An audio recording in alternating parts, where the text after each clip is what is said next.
What it do, Ravens Nation? Now, this whole Thomas situation feel like I see a lot of Ravens fans with different opinions. Everybody has their opinion.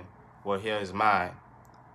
Before I even start, I just want to call out some things that I find very annoying. This little ass high school generation of Ravens fans, this young, I love the fact that we have a young, very exciting fan base, and most of those are young ass niggas that are Ravens fans who are the loudest motherfuckers on Twitter.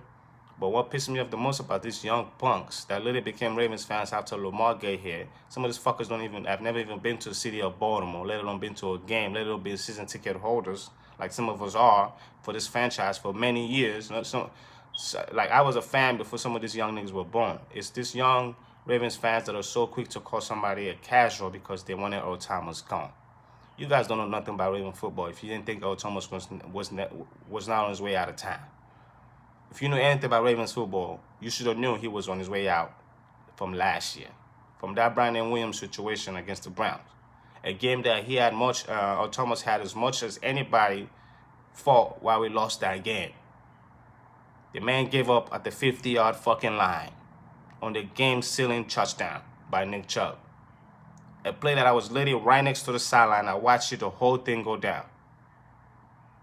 Peanut took a bad angle to the football because he should have been the outside linebacker. Should have pushed that ball back inside. His initial step by Peanut was perfect. He took a step outside to keep the play, but then he got tricked when the Chubb acted like he's cut it inside. He completely abandoned his assignment and went follow Nick Chubb inside. All Nick Chubb had to do was just wait for his setup block, which he set up perfectly. Set up to come around the corner, he just followed the man.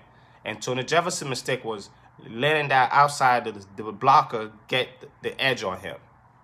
That's what Tony Jefferson messed up. But the biggest mistake in that fucking play was neither of those guys. Was fucking Earl Thomas.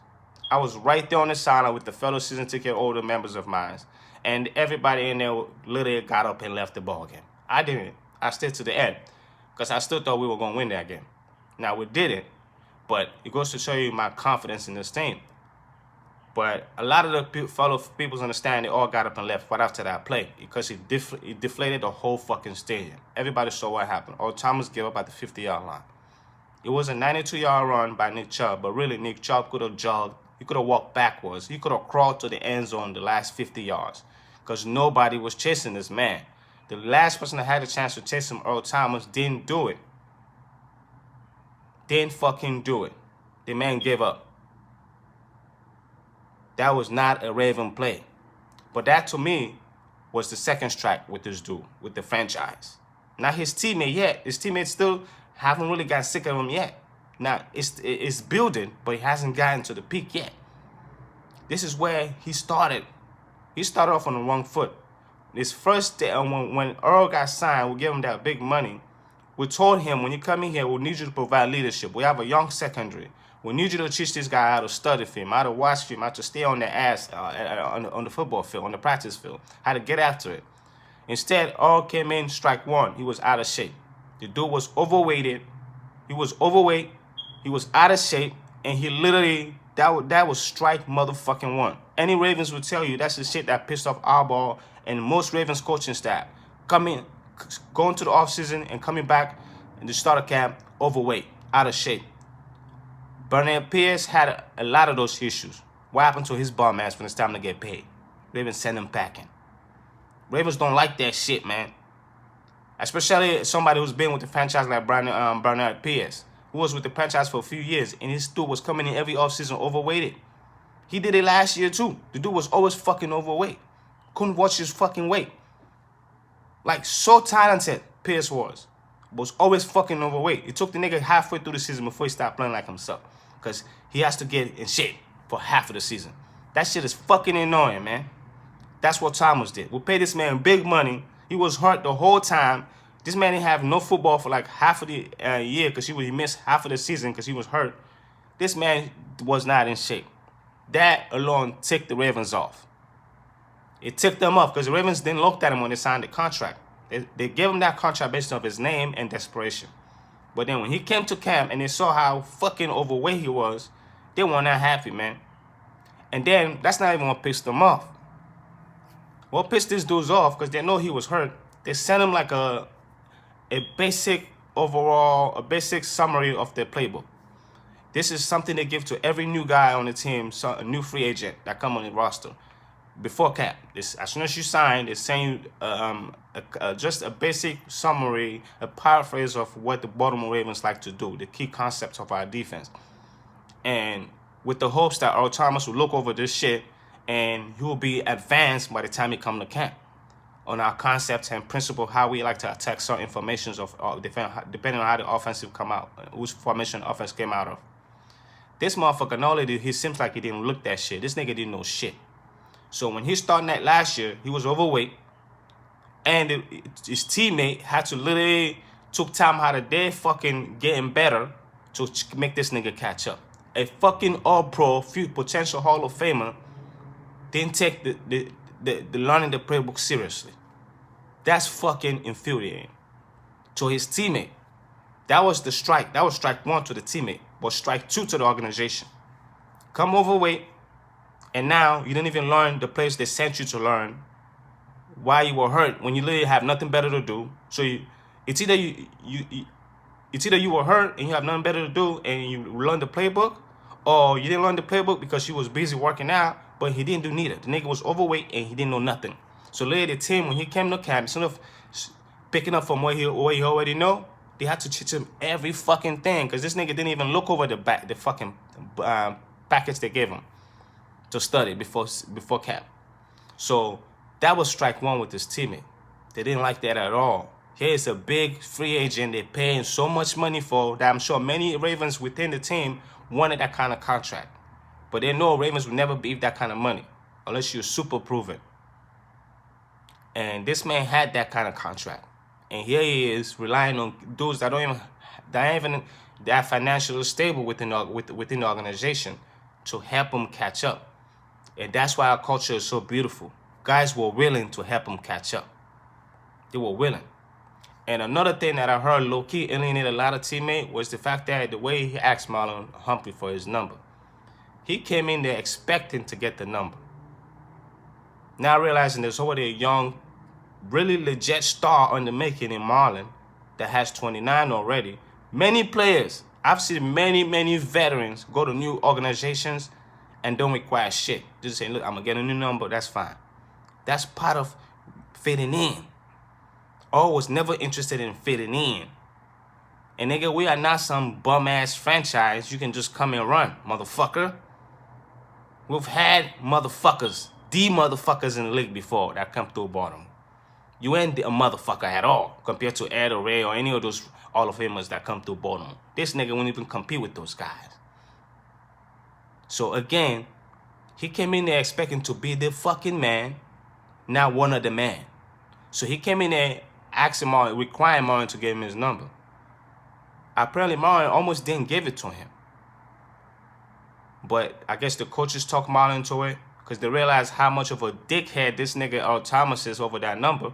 Told Marlon, listen, let's not have an issue here. Give it to him and let's take some money from him. So Marlon decided, you know what? Donate to my fucking foundation and you can get the number. That's what a young team player does. He doesn't make shit big deal out of nothing. But believe me, Marlon had every right to say, fuck that. I wanted my number. Because he was beginning to make a name for himself under that number. So that's what I'm talking about. This nigga was never interested in coming to Baltimore and be a Raven. He was interested in coming here with this Earl Thomas situation. Nigga, ain't nobody have time for that. If you were the elite Earl Thomas, when you were younger, making plays, nigga, we would overlook that shit. But when you're over there alienating teammates, showing up to meetings late, not diving into your fucking playbook, and having to come. It's one thing to be late to a meeting because you know everything. Like Ray and Reed and them, everybody know those guys used to be late at meetings. But Ray and Reed were the top that would be late at meetings, show up and start teaching the coaches shit that the coaches didn't even peep about the film. Start getting them hip to shit. Those are the type of guys you want missing meetings. I want you to miss a meeting because you're over here trying to get an edge. You're watching extra film trying to get an edge. So you come in there, you be like, hey guys, I know I miss film, but listen, this is what I catch when I was missing. Why this is why I miss film. This is what I call.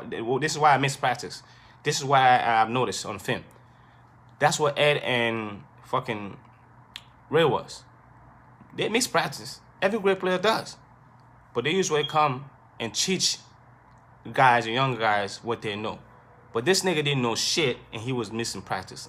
And then he would require guys to stay longer, some of the younger guys to stay longer so they can help him catch up. That's what alienate guys in the leadership council. You can be late, but if you're late because you're over prepping, that's fine in the NFL. Especially as a veteran, future Hall of Fame like fucking Earl Thomas. It's fine. But when you're late to meetings, and you coming in here, you don't know shit about the playbook, nigga, you're gonna alienate a lot of these guys. Especially a team like a culture like Baltimore, where literally it's fostered under hard work and gain everything you earn. That's what that culture is about. The whole Ravens culture is based off hard work and earning everything you get. That's what it's about. So if people want to ask you about Ravens culture, it's not about no big trust and all that shit. That's all recent. The real culture is based off hard work and getting what you deserve. And when young guys see a guy who literally already got the earning part, but they don't see the deserving part, it takes them off. That's the downfall. And then add on to the fact that week 4 game against the Browns, after he quit on the play, this dumb nigga had the balls to go to the locker room while Brandon Williams is sitting there and tell him, nigga, why didn't you play today? You look fine to me. You look like you're still dancing to me. You look like he could have need you out there today. You had the audacity to make the worst play, to quit on a play. The most un-Raven thing ever. And then only to back that up with something else that is so un-Raven thing, which is to question somebody else's willingness to perform for the better of the team. Especially someone like Brandon Williams, who probably eats triple teams every fucking game so other guys can't eat.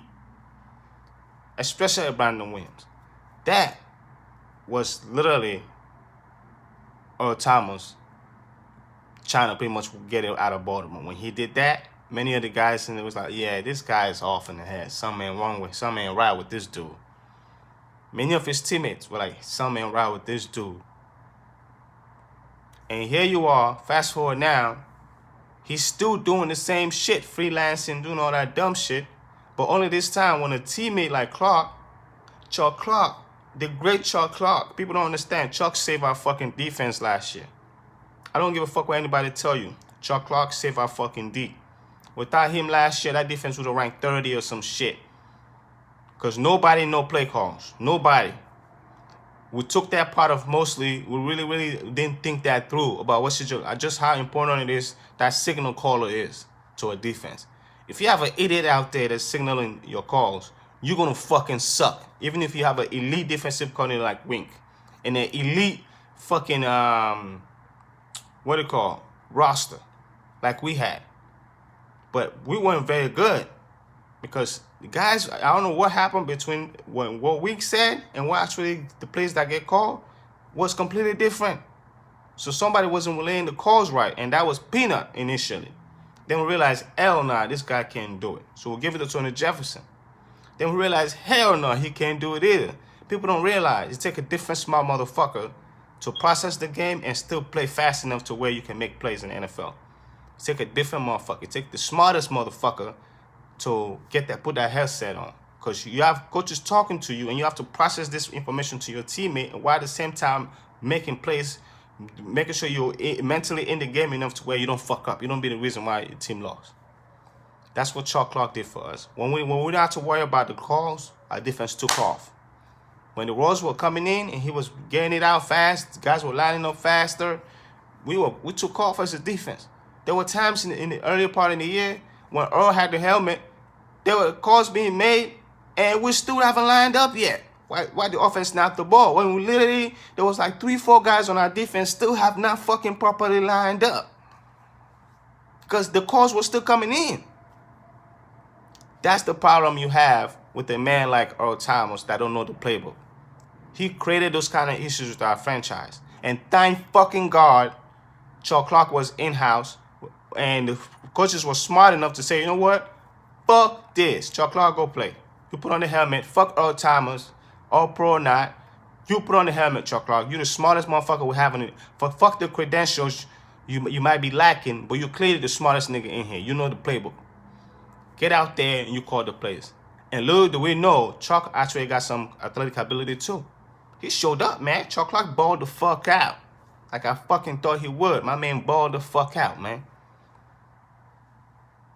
He made Earl Thomas' job easy. Now he's not thinking anymore. That's why he played better later on in the season. But we still had problems with him freelancing. It's just that Chuck Clark knew the play call, so he knew if Earl not there, I'm just self-consciously going to always watch out for Earl fucking ass, because he's always never going to be where he's supposed to be. That's what a smart player like Chuck Clark does. He cover up all your fuck-ups. He make people like Pro Football Talk, Pro Football Focus, wherever the fuck they are, PFF, whatever the fuck these niggas are, and make them, they want to tweet some bullshit over there, or Thomas only got beat in pass coverage one time, allow one catch. That's the biggest tomfuckery I've ever fucking heard. I've been to games myself where I saw Earl give up a touchdown a few times. He freelanced so fucking much, he looks like it's somebody else's fault. And it's one thing to freelance. All great players do it. Ed Reed freelance.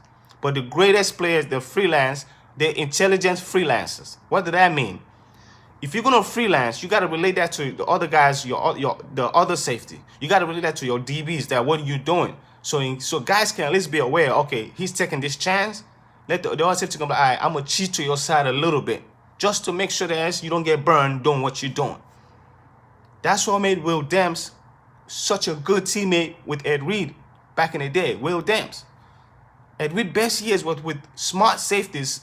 When he was paired with other smart ass safeties who know Ed like to cheat, Ed like to take chances. So I'm always gonna have in the back of my mind, I might play my spot, but I'm always gonna make sure I watch where Ed's supposed to be, because your chances are Ed ain't gonna be there. But Ed will relate that to Will Demps. He say, "Yo, Will, I'm gonna jump this route, just in case. Cover the top," and Will Demps will have it down pat.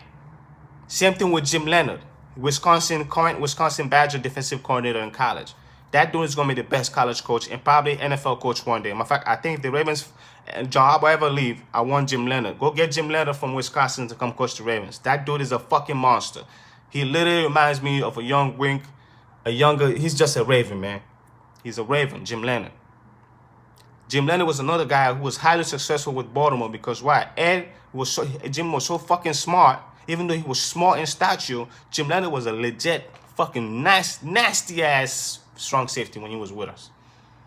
Nasty safety. Because why? He was smart. He knew Ed will make everything easy for you because he sees everything. So when Ed's cheat, Jim Leonard always covered his back. There were times he let him walk into gifted interceptions because why? Ed would tell Jim Leonard, watch out for this. Why he's cheating. And Jim Leonard would watch out for it. You walk into a pick because Ed told him watch out for this. Because Ed knew Ed was going to do something else. That's what this dumb motherfucker wasn't doing last year for us. He would cheat, but yet nobody else in defense knew what the fuck he was doing.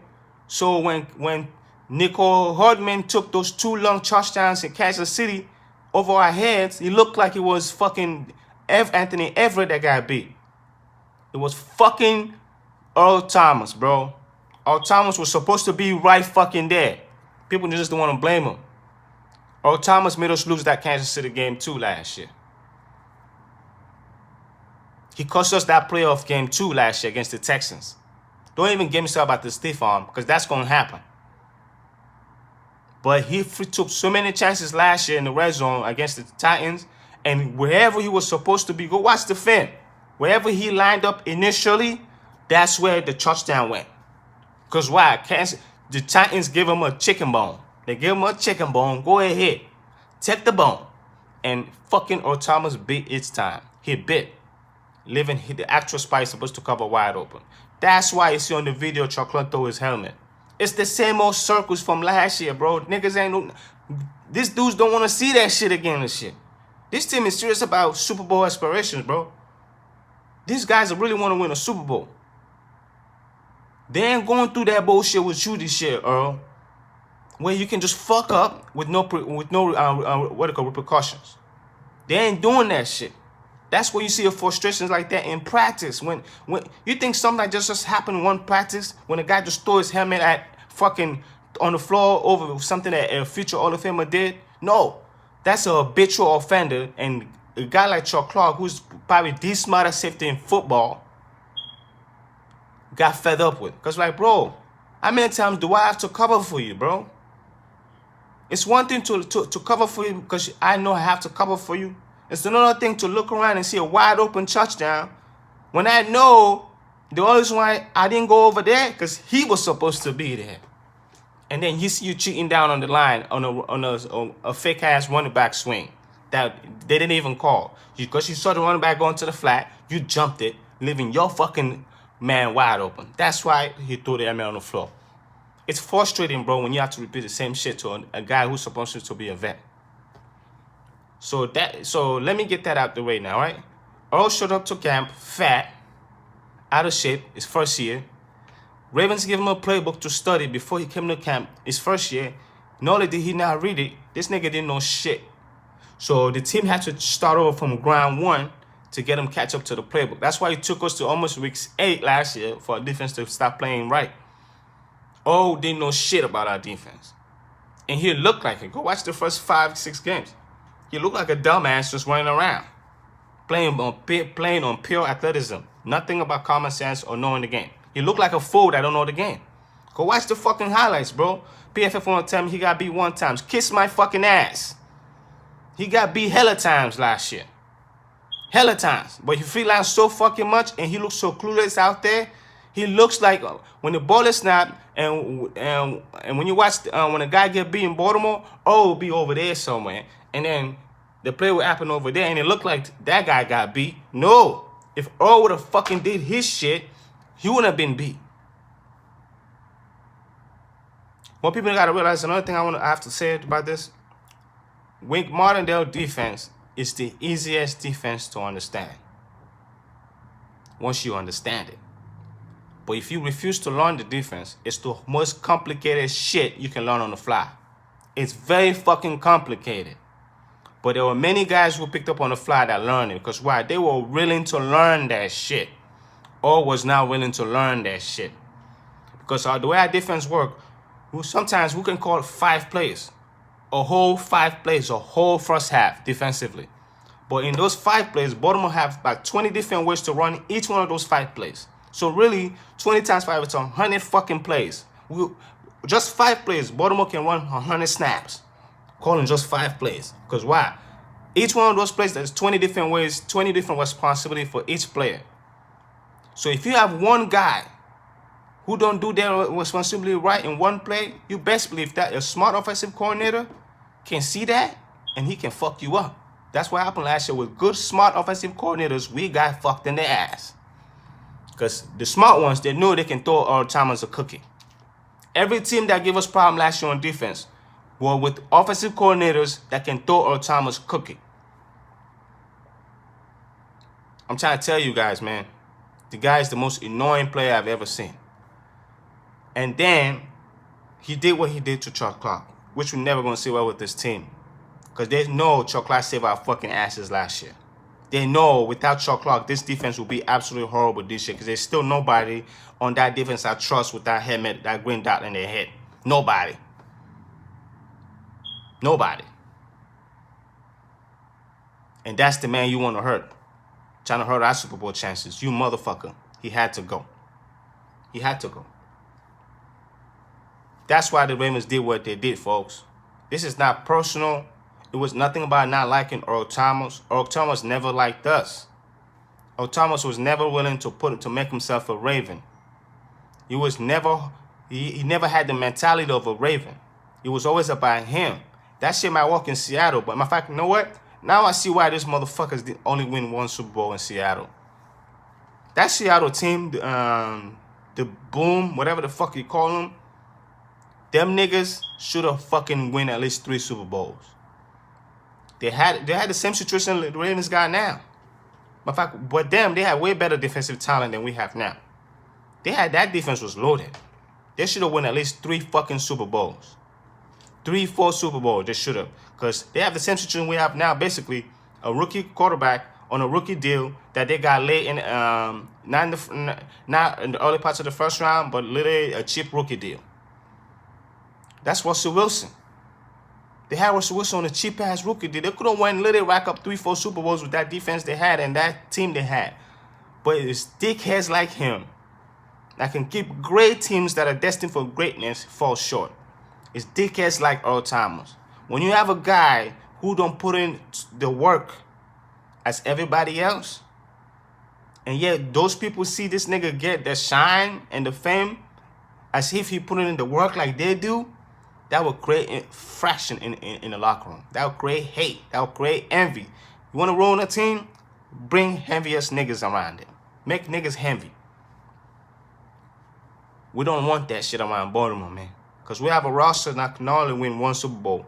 We have a roster in the next few years. If we just get the right players around Lamar and this team, we can win 4 or 5 Super Bowls in the next 7 years. And God forbid we become the Seahawks that let a couple of headaches, nutcases, stick around too long. We got to let them go. Seahawks should have been traded Richard Sherman. They could have won a few more Super Bowls when they would have traded that man at his prime. They could have got a couple of more first-round picks and 1 more Super Bowls. They should have been traded Earl Thomas. Man, Baltimore ain't making that mistake, bro. We know what we got in our hands. We have a dynasty is being handed to us. The chance to have a dynasty in the NFL doesn't happen all the time. It probably happens once every generation. We have a legit dynasty being handed to us. If we make this thing right, make this shit shake with Lamar, I expect 3-4 Super Bowl rings in the next century.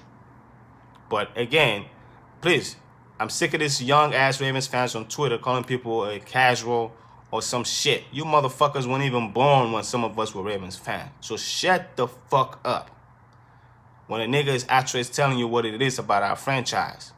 We know how shit done around Baltimore. Anybody who know Baltimore Ravens know Earl Thomas was gone the minute he posted that video up. The minute he posted that video, and then it's more than anything, it's probably not even the video that got him in trouble, it's the caption. This nigga had the audacity to say, since nothing remains private anymore, I guess I gotta explain myself. He basically trying to make it look like the team, the front office ratted him out about the situation, about the fight. When literally that whole situation was blown out of proportion by team media staff and ex-Ravens writers. Sarah Ellison, Jamison Hensley, fucking Ryan whatever. Them guys, those are the guys that blew the shit up. And then once NFL Network guys get a hold of it, it know it was true. Those guys don't just tweet nothing. When shit start growing legs, there's some substance behind it. I knew he wasn't like it. From the Browns game, the Ravens didn't like this guy. But they were willing to look all of that side to win. But when he didn't win, and they realized that, you know what, because we ignore all these little things all throughout the season, all throughout the year, this shit, they ain't letting it happen, bro. If you ain't gonna fit in with this Ravens team this year, you will be out of town the next flight, bro. Straight up. We got Super Bowl in our fucking mind, my nigga. If you ain't trying to win, you'll be out of town straight up. Straight up. But please, it was never personal with Earl. Earl never liked us. He never played like a Raven. He never do the things like Ravens do. Cut his ass, save $6 million. Because we cut him, we saved $6 million. And I already hear Ravens. Yannick Yakinu is right now. He's at home. I'm a Terp. Yannick Yakinu is at home right now working out. He's in the DMV right now working out. He can't wait to be traded. And we just saved $6 million. Man, I hope the Ravens hit up Yannick, man. Get that guy. I don't want Clowney, man. No more clowns, man. Go for Yannick. Yannick was a serious dude at Maryland. Around a bunch of teammates that were ass. This nigga still sell records. He went to Jacksonville around a bunch of teammates that were ass. He still sell records. And now he's going to be around teammates that are good. In a vibe that's just fit him. Yannick is going to thrive as a Raven, man. Go get fucking Yannick Yakinu. That's my homie, man. Go get that dude. It's like that. And I know he won't play for Baltimore. I know you grew up a Skins fan, but fuck all the Skins. Let's go Ravens, bro. Real shit. Go Ravens every day, all the time, even on Sundays. Well, I got that wrong. I guess it's every day, anyway, even on a bad day. I don't know. But go Ravens, dog. Y'all know what it is. It's your boy right here in the turb.